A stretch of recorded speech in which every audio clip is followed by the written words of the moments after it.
plena e sondando, conhecendo o que tem dentro de nossos corações, que está nos visitando e que nesta noite preparou um banquete especial para nós. Louvado seja o nome do Senhor por isso. Aleluia, glória a Deus.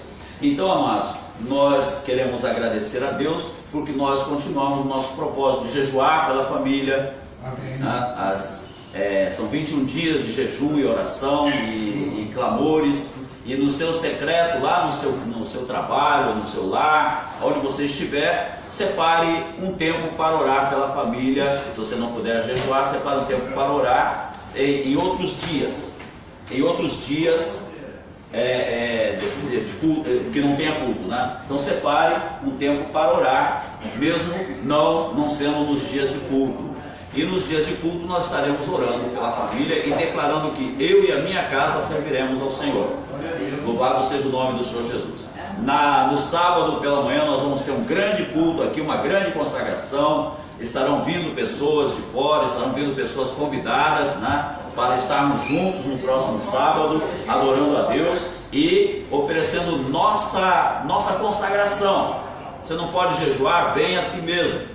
Vamos estar juntos, vamos unir nossas forças, porque Deus ordena a bênção e a vida para sempre, aonde há a união. Então vamos estar em união aqui, adorando e servindo ao Senhor. Louvado seja o nome do Senhor em jejum.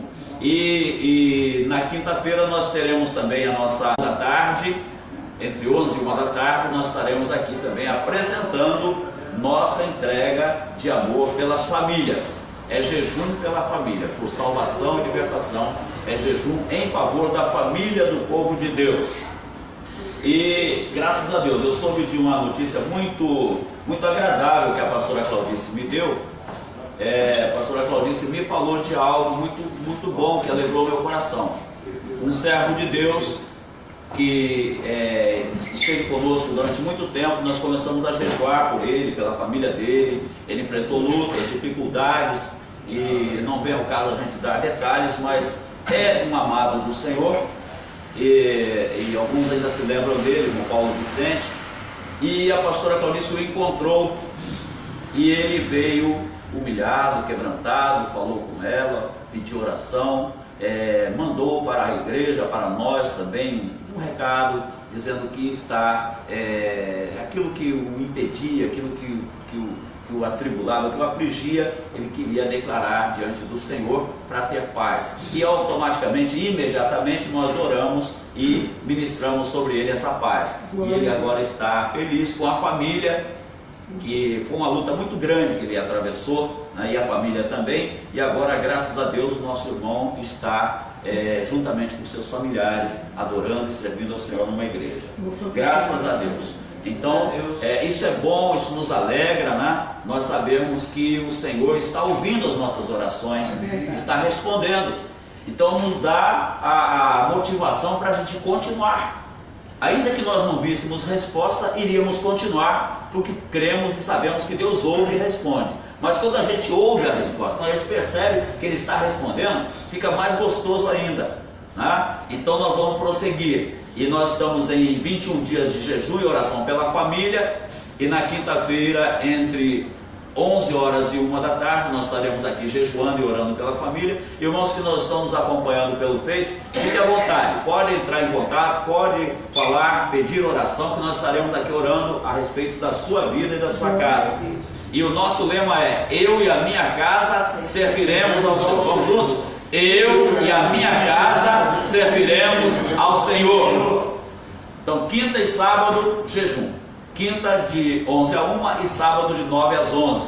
Jejum e oração. Nos dias seguintes, nos outros dias, ora. Apresente esse propósito na sua casa. Senhor, abençoa esse trabalho de oração, abençoa as famílias da igreja. Ore do seu jeito, pedindo pela sua família, pela família do pastor, pela família da pastora, pela família dos irmãos que estão na linha de frente nesse propósito, né? Que não são muitos que estão assim assíduos no jejum de quinta e sábado, não. Mas Deus não precisa de muitos, Deus precisa de valentes.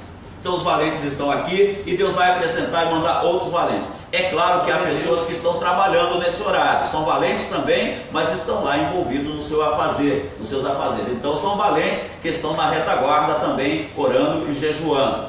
Então nós entendemos isso. E outros valentes serão acrescentados nessa peleja de jejum e oração, que não vai parar. Terminar os 21 dias, vamos continuar orando e jejuando em favor de outras necessidades do povo de Deus. Necessidades da nação, necessidades do estado, necessidades do bairro, necessidades de pessoas que estão em leitos de hospitais. Então estaremos orando e jejuando. E eu tenho certeza que em outras igrejas estão também entrando no mesmo propósito, graças a Deus. Me alegra isso. Me alegra saber que tem outros pastores que estão sendo movidos pelo mesmo Espírito que está aqui conosco. Graças a Deus. Que o Senhor abençoe e que essa chama incendeie os corações dos pastores e os corações do rebanho de Deus, né? A chama do amor pela obra de Deus, do amor pelas famílias, do amor pela salvação de alma, pelo crescimento do reino de Deus. Que essa chama incendeie o coração de cada pastor e de cada membro. Louvado seja o nome do Senhor. Graças a Deus. Então nós estamos felizes por ver o que Deus está fazendo. Graças a Deus.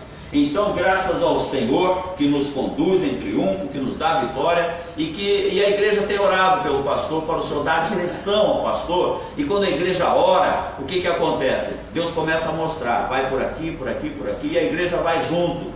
Então os fiéis acompanham, né? E seguimos juntos. E isso é bom e agradável ao Senhor. Nós vamos estar compartilhando uma palavra que está em Neemias capítulo 6.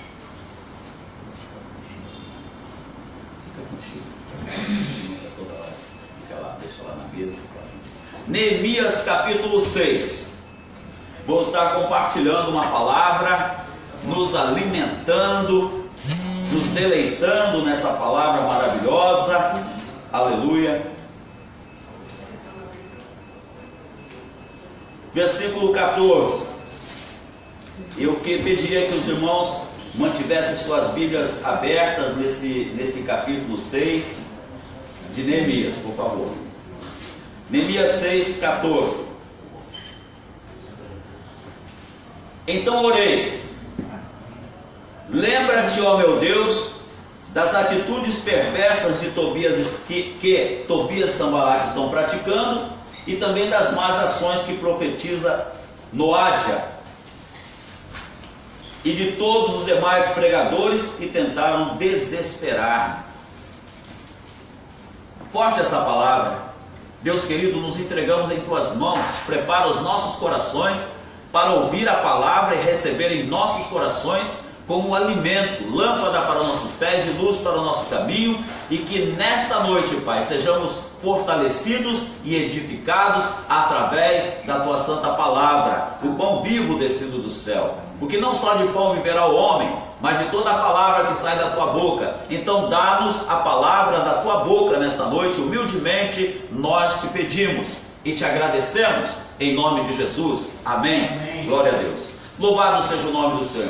Amados, esse livro de Neemias é um livro que todo líder, todo pastor deveria ler em oração, em jejum e meditar. Não só pastor, mas missionário, diácono e quem sente uma chamada de Deus deveria ler e meditar nessa palavra. Neemias é um livro da liderança cristã, e Deus não nos chamou para sermos cauda. Deus não te chamou para ser cauda, Deus te chamou para ser uma liderança. Deus chama a cada filho e cada filha para ser um líder, né? A Bíblia fala isso. A Bíblia diz que o Senhor nos fez reis e sacerdotes. Lá em Apocalipse capítulo 1 nos diz que nós fomos chamados, lavados no sangue de Jesus Cristo e amados pelo Senhor e feitos reis e sacerdotes para Deus. Logo, você é um sacerdote, você é um líder. Quer caia a sua ficha, quer não caia, você tem uma chamada de liderança em nome de Jesus. Glória a Deus. Todo cristão tem uma chamada de liderança. Um líder de 2 pessoas, um líder de 10 pessoas, um líder de 1000 pessoas, de 10.000 pessoas, não importa. Você é um sacerdote, é um líder. Glória a Deus, comprado pelo sangue de Jesus. Mas essa história do líder Neemias ela é tremenda, porque começou com o quê? Com jejum, né? Começa com jejum, começa com súplica, começa com humilhação. Quando ele soube o estado da cidade de Jerusalém, quando ele soube o estado do templo, lá no capítulo 1, você vai perceber que o Neemias, ele se quebrantou diante do Senhor em jejum, em súplicas e orações. Começou bem, né? Começou bem. Capítulo 1, versículo 4 diz assim: tendo ouvido este relato, quer dizer, alguém chegou e trouxe um relato assim triste, né? Um relato lamentável com relação a Jerusalém, e ele, versículo 4, tendo ouvido este relato, assentei-me e chorei amargamente, lamentei por alguns dias e coloquei-me em jejum e oração diante do Deus dos céus. E aí começa exatamente o mover de Deus, começa justamente no jejum e na oração quebrantado, com lágrimas, com pranto, né? Um jejum e oração sinceros. E como nós estamos aqui em uma campanha de jejum e oração, nada melhor do que nós aprendermos com Neemias como é que se consegue desenvolver um ministério, uma liderança, um trabalho profícuo para a glória de Deus. Você pode dizer assim: ah, mas eu sou muito novo. Ou você pode dizer assim: ah, mas a minha idade já não permite. Não tem isso. Não existe isso. Abraão não era nenhum menino quando ele comandou um exército para libertar o seu sobrinho Ló e os reis de Sodoma e Gomorra das mãos de inimigos. Então não existe problema de idade. O Senhor renova, né? E nós vemos que também aquele nosso irmão lá, amigo de Josué, também, quando ele já com 85 anos, ele estava disposto a vencer gigantes e venceu, e conquistou a terra, a melhor terra de Israel, a melhor terra da terra prometida, né? Caleb. Então, o que acontece? Deus nos chamou, Deus nos capacita, Deus nos conduz, Deus nos toma pela mão e nos conduz de vitória em vitória. Ele te chamou. Agora é claro que surgem as oposições. Não pensa você que vai ser tudo mamão com açúcar, ou tudo mar de pétalas. Não. Se for mar de rosa, já viu que já tem espinho. Rosa tem espinho, né? Mas não, se fosse só mar de pétalas, seria moleza. Mas não é mar de pétalas. Tem os espinhos. Não é mamão com açúcar. Tem também os momentos assim difíceis. Então, acontece que o Neemias era um homem que orava. Se você ler o versículo 19 do capítulo 5, que está na mesma página do capítulo 6, você vai descobrir que ele estava orando, pedindo a Deus: lembra-te de mim para o meu bem, ó meu Deus, e leva em conta tudo quanto tenho realizado em benefício deste povo. Era um homem que se dedicava, era um homem que procurava fazer tudo para agradar a Deus, que se dedicava em servir ao seu próximo, e ele podia chegar para Deus e falar com Deus: lembra-te, Senhor, de mim para bem, para o meu bem. Era um homem que orava, um homem que clamava a Deus. E os inimigos não gostam de quem ora, não gostam de quem é chamado para uma liderança, não gostam daquele que foi escolhido para ser um servo valoroso na obra do Senhor. Então os inimigos se levantam. E aí nós sabemos que se levantaram Sanbalate, Tobias e Gesem, que foram 3 inimigos ferozes, que também assumiram uma liderança, porque também o adversário lança a mão de homens com capacidade de liderança para querer impedir a obra do Senhor, para querer impedir, frustrar os planos de Deus na tua vida, na vida de alguém que Deus levantou para liderar. E aí o que acontece? Sanbalate, Tobias e Gesem, diz o versículo 1 do capítulo 6, e o restante dos nossos inimigos, sabendo, tendo ouvido que eu tinha edificado as muralhas e que nela não havia mais nenhuma brecha, embora até então eu não tivesse instalado os portais em seus devidos lugares, Sanbalate e Gesem mandaram-me o seguinte convite: vem, vamos encontrar-nos em uma das aldeias da planície de Ono. Eles, entretanto, estavam tramando fazer-me algum mal. O que ocorre, amados, é o seguinte: quando nós nos entregamos na obra do Senhor, Deus nos dá assim um sensor, uma capacidade de alerta, de perceber as investidas do adversário né? E quanto mais nós nos entregamos, mais sensíveis ficamos à voz do Senhor ao falar, ao toque do Espírito Santo. E o Neemias, ele era um homem de oração, era um homem que estava entregue nas mãos do Senhor para fazer a obra, e ele tinha essa sensibilidade do Espírito Santo nele. Quando os sujeitos mandaram chamá-lo, ele na mesma hora enviou um mensageiro para dizer: estou realizando uma grande obra, um grande projeto, e não posso descer agora. Estou fazendo algo grande e não posso descer agora. Não desça. Não desça. Deus te colocou num plano elevado para fazer a obra de Deus. Não desça. Muita gente desce para a novela. Muita gente desce para os shows. Muita gente desce para a praia. Muita gente desce quando Deus queria te colocar dentro da casa dele como um instrumento poderoso, se preparando você na palavra, preparando você na unção, no poder do Espírito Santo. Então tem muita gente que desce, né? Estou executando um grande projeto e não posso descer. Eu estou realizando a obra do Senhor e não posso descer para seguir os planos do adversário. O adversário nos puxa para os seus planos, para armar seus laços, suas ciladas em nossas vidas. Afinal, por que eu deveria parar minhas obrigações e deixar a obra para encontrar-me convosco? Aleluia! O Senhor nos colocou no melhor lugar do planeta, a casa dele. E cada dia na casa do Senhor é melhor do que 1000 dias passeando por aí. Glória a Deus. Passeando, desfrutando. Tem muitas coisas bonitas nesse mundo. Tem muitos lugares floridos, muitos lugares belíssimos. Muitos lugares de turismo, muitos lugares onde você vai e não dá vontade nem de voltar. Mas Deus não colocou Neemias para se encantar com as coisas do mundo, para descer.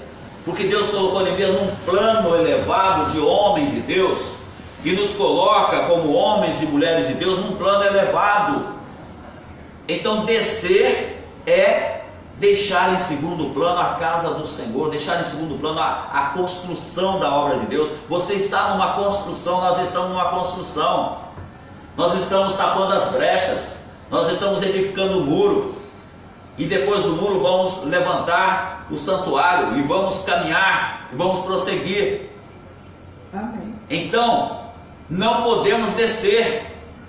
Os Tobias, os Sambalat, Gesem estão nos puxando, nos convidando. Vem, senta aqui no sofá para assistir a novela. Vem, pega esse carro e vem descansar aqui num hotel fazenda. Vem e desfruta essa praia, ou desfruta esse cruzeiro marítimo.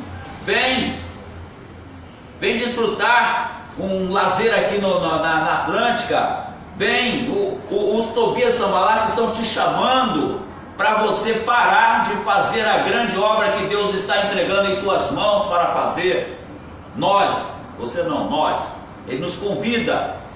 Mas quando nós temos a noção e o discernimento de quem somos nós, príncipes e sacerdotes para Deus, nós não vamos entregar a nossa vontade nas mãos sujeitando a vontade de alguém que quer nos arrastar da presença de Deus. Amém.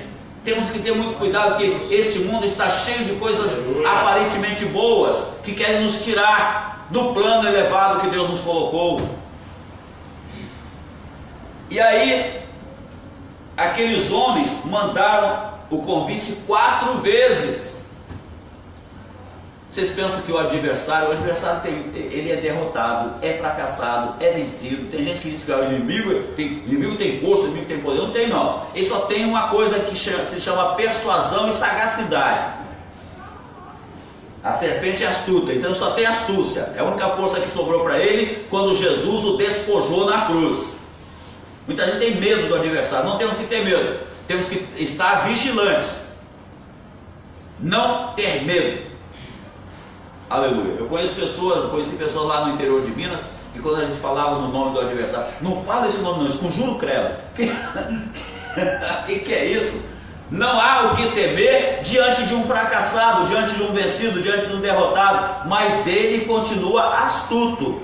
Aí nós temos que buscar a sabedoria do alto, que nos é dada gratuitamente. Deus não lança em rosto, né? E nessa sabedoria do alto nós começamos a discernir o que é de Deus e o que é do adversário.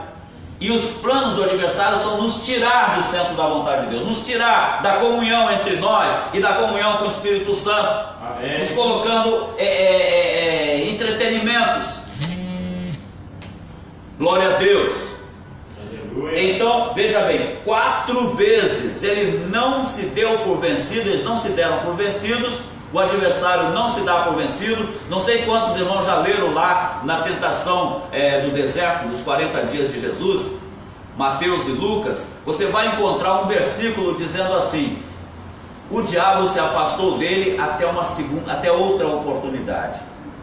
Quer dizer, significa o quê? Que ele não se dá por vencido. Ele vai querer te seduzir de alguma maneira para você não caminhar para a casa do Senhor. Bota cansaço, bota opção de lazer, bota o jogo do teu time. Quem é mais importante para nós? O nosso time ou o nosso Deus? Eita glória! Presta atenção aí, se liga aí, varão que está nos acompanhando pela internet. Quem é mais importante na tua vida, o teu time ou o teu Deus? Nosso Deus. Aleluia, glória a Jesus. Então, 4 vezes, não se deu por vencido, mandou mais uma vez. Versículo 5, pela 5ª vez, Sanbalate enviou o seu homem de confiança com uma carta aberta na mão. Agora ele vinha, né, lá na tentação de Jesus, ele foi aumentando o nível de tentação. Aumentando o nível de tentação. Aqui também ele aumentou o nível de tentação. Na carta, versículo 6, estava escrito assim: comenta-se entre as nações e Gesem é testemunha que tu e os judeus planejais uma rebelião. Por isso estás reconstruindo os muros. Dizem também que desejas tornar-te rei deles, e que portanto nomeaste profetas em Jerusalém para proclamar a teu respeito a seguinte mensagem: há um rei em Judá. Essas notícias inquietantes chegaram aos ouvidos do rei. Por isso é bom que venhas depressa e esclareçamos este assunto. Olha, o adversário procurou um argumento para intimidar Neemias, através de intrigas, através de fofocas, através de disse-me-disse, para tentar impedir o ministério daquele homem. Não vai impedir a obra de Deus em nossas vidas, esse tipo de artimanha maligna. Se você tem um plano, Deus tem um plano na tua vida, e não tem Tobias, nem Sanbalate, nem Gesem, que venha com seus falsos testemunhos, querendo atingir a tua vida, com maledicência, com fofoca, com intriga. Não tem. Amém. Não tem, porque maior é o que está em nós do que aquilo que está no mundo. Maior. Glória a Deus. Aleluia. Então Neemias, homem de Deus, diga comigo, homem de Deus, homem de Deus. O Neemias, homem de Deus, mandou dizer, versículo 8: então mandei-lhe dizer: de tudo que dizes, nada corresponde à realidade. Tu, do teu próprio coração, é que o inventas. Discerniu na hora que o intrigante, que o fofoqueiro, que o maledicente, que o falador da vida alheia era um espírito mentiroso. É bom nós termos esse discernimento. Espíritos mentirosos andam por aí querendo derrubar homens de Deus, querendo impedir, querendo frustrar os planos de Deus na vida desse homem, dessa mulher, levantado pelo Senhor, levantada pelo Senhor. De tudo que dizes, nada corresponde à realidade. Tu, do teu próprio coração, é que o inventas. Porquanto todos eles procuravam atemorizar-nos, ameaçando, Neemias continua a narrativa agora. Porquanto, versículo 9, todos eles procuravam atemorizar-nos, ameaçando. Neemias era um homem, era um homem valente, era um guerreiro. Os guerreiros se preparam para a grande luta. É Jesus o capitão. Quem sabe que Jesus é o capitão não se atemoriza. Tentavam atemorizar, ameaçavam, né? Olha as ameaças, versículo 9: as suas mãos largarão a obra e não se efetuará mais trabalho algum. Agora, pois, ó Deus, fortalece as minhas mãos. enquanto estão falando de nós, Deus está fortalecendo as nossas mãos. Amém. Aleluia. Então, enquanto alguém está procurando te apunhalar pelas costas, Deus está fortalecendo as tuas mãos. Amém. Aleluia. É bom entendermos isso e é bom nos alegrarmos nisso. Porque quando vem uma apunhalada, quando vem uma traição, quando vem um ataque sorrateiro, sutil, a tendência humana, a nossa tendência é nós desfalecermos. Poxa, eu confiava tanto no fulano, eu confiava tanto na fulana. Quando vem esse tipo de coisa, a tendência nossa é nós, né? Mas vamos aprender com Neemias. As suas mãos largarão a obra e não se efetuará mais trabalho. O que Neemias fez? Agora, pois, ó Deus, fortalece as minhas mãos. Amém. Oh, glória! Vamos fazer isso agora juntos? Agora, pois, ó Deus, fortalece as minhas mãos. Vamos de novo. Agora, pois, ó Deus, fortalece as minhas mãos. Maravilha! Oh, glória! Glorifique, aplaude o nome do Senhor. Quem puder. Oh, glória! Amém, Jesus. Maravilhoso. Deus forte, todo-poderoso. Oh, vencedor. Glória a Deus. Aí, versículo 10.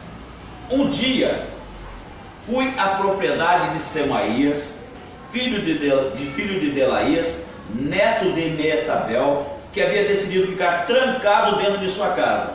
Ao chegar, ele rogou-me.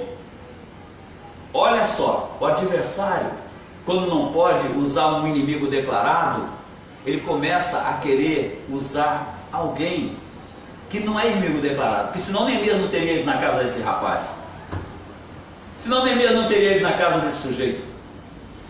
Olha a proposta do tal de Semaías: vamos nos reunir na casa de Deus, dentro do templo, a portas fechadas, porquanto eles virão para assassinar-te. Sim, virão matar-te nesta noite.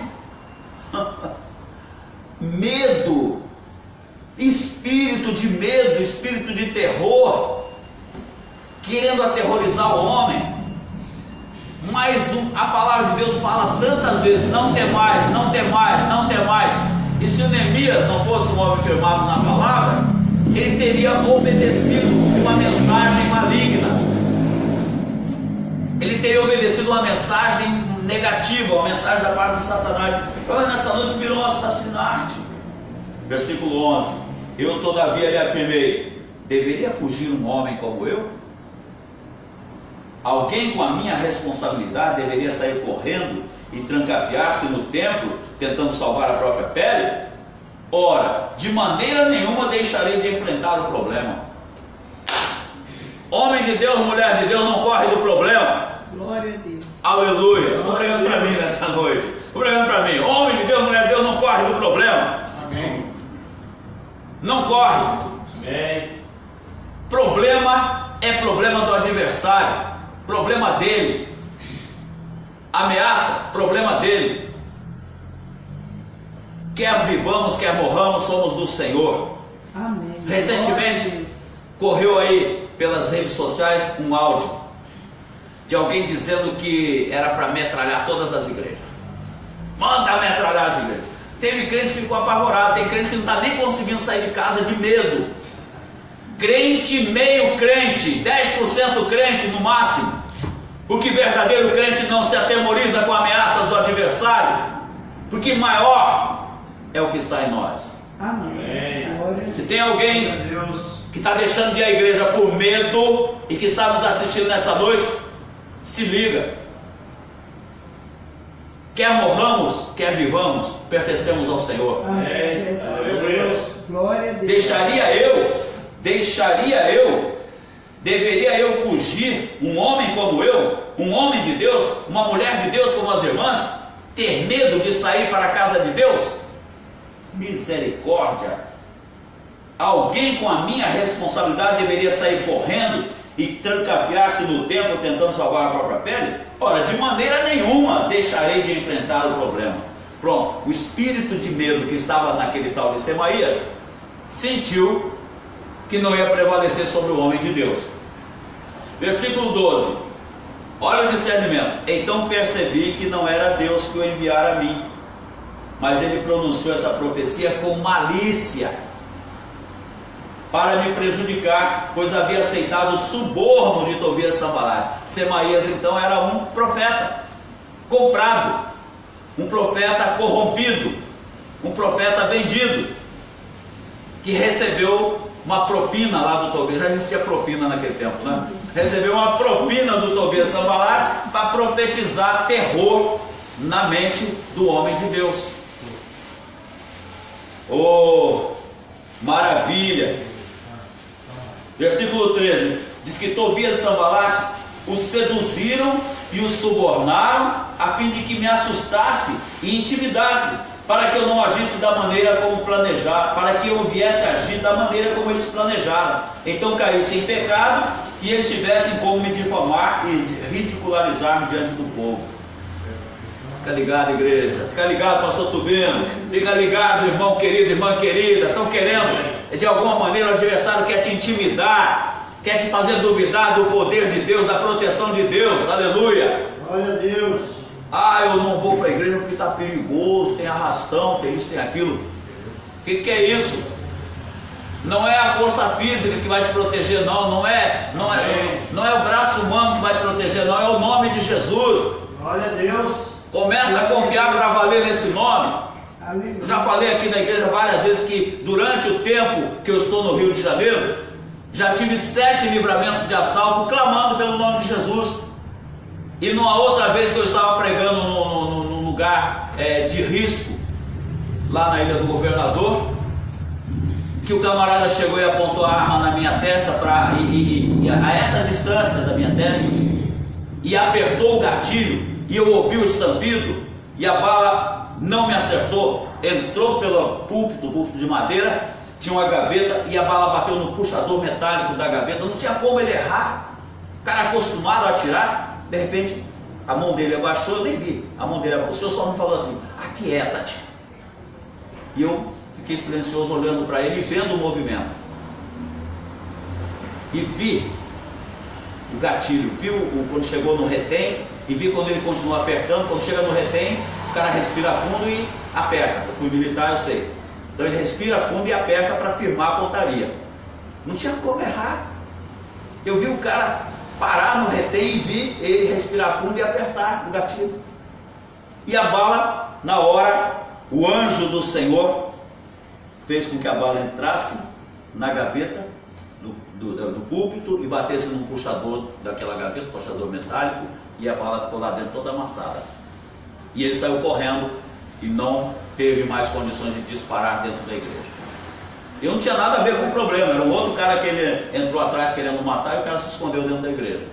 Aí eu falei para o cara, aceita Jesus. O cara, ei, aceita, levantou as duas mãos, quase que levanta os pés também, de tanto desespero, aceitando Jesus. Não sei se permaneceu, mas naquela hora pelo menos o sujeito, né, aceitou apavorado, porque teve livramento. Então, amados, o nosso Deus é o Deus que nos garante. Amém. O que atrapalha a garantia de Deus é o nosso medo, porque o medo gera dúvida, e a dúvida impede o agir de Deus. Amém. Então não tenha medo, Deus é contigo. Amém. Aí Neemias no versículo 14 diz assim: então orei, lembra-te, ó meu Deus, das atitudes perversas de Tobias e Sanbalate, estão praticando, e também das más ações da profetisa Noádia, outra comprada. Estava juntando um grupinho lá para atingir mesmo o homem de Deus, para impedir a obra, tentar impedir a obra de Deus. Ninguém consegue impedir a obra de Deus. E a profetisa Noádia e de todos os demais pregadores que tentaram desesperar-me. Quer dizer, tinha gente lá que estava até pregando, pregadores feiticeiros, pregadores comprados. Misericórdia, aleluia. Por isso, amados, que o melhor de um pregador é quando ele não se deixa corromper pelo vil metal. Amém. Deus fala pela boca do homem de Deus sem que ele se preocupe em quem vai doer. Pode doer até nele mesmo, dependendo da palavra, mas ele não tem que se preocupar em quem vai doer, porque ele não precisa do salário do povo, não precisa receber salário da igreja. Graças a Deus por homens de igrejas que sustêm os seus pregadores, sustêm os seus pastores. Mas quando o homem assume uma postura de confiar em Deus, somente em Deus, Deus o honra. Glória a Deus. Aleluia. Concluída a obra da restauração, versículo 15. Eis, portanto, que as muralhas foram terminadas no 25º dia do mês de Elu, isto é, entre agosto e setembro, em 52 dias de trabalho. Com toda a oposição, com toda a resistência, Deus esteve com aqueles homens. Deus está conosco. Deus está contigo. Deus não vai nunca nos deixar. Ele falou: não te deixarei, nem te desampararei. Estarei convosco todos os dias. Oh, glória a Deus. Confia, entrega teu caminho, entrega as tuas obras, confia nas mãos do Senhor, porque Ele já providenciou a direção e a solução para os teus problemas. Simplesmente espera que nós creiamos e confiamos nele de todo o nosso coração. Oh, glória a Deus. Glória a Deus. Versículo 16. Assim que os nossos inimigos receberam esta notícia, caiu sobre todos os povos ao nosso redor grande temor e profundo abatimento, pois reconheceram que tínhamos feito toda essa grande obra mediante o auxílio constante do nosso Deus. Amém. Oh, maravilha! O auxílio constante do nosso Deus é um auxílio que não falha, é um auxílio que não é ininterrupto, é um auxílio permanente, é um auxílio que vai nos ajudar cada dia, cada segundo da nossa existência nessa terra, se nós confiarmos nele. Continue confiando no Senhor. Haja o que houver, o Senhor estará contigo. Ele prometeu e Ele é fiel. Estarei convosco todos os dias. Então vamos continuar nesta confiança. Amém, igreja? Amém. Oh, glória! Aleluia! Glória a Deus! Glória ao Pai, ao Filho e ao Espírito Santo, em nome de Jesus, o Nazareno. Oh, meu Deus!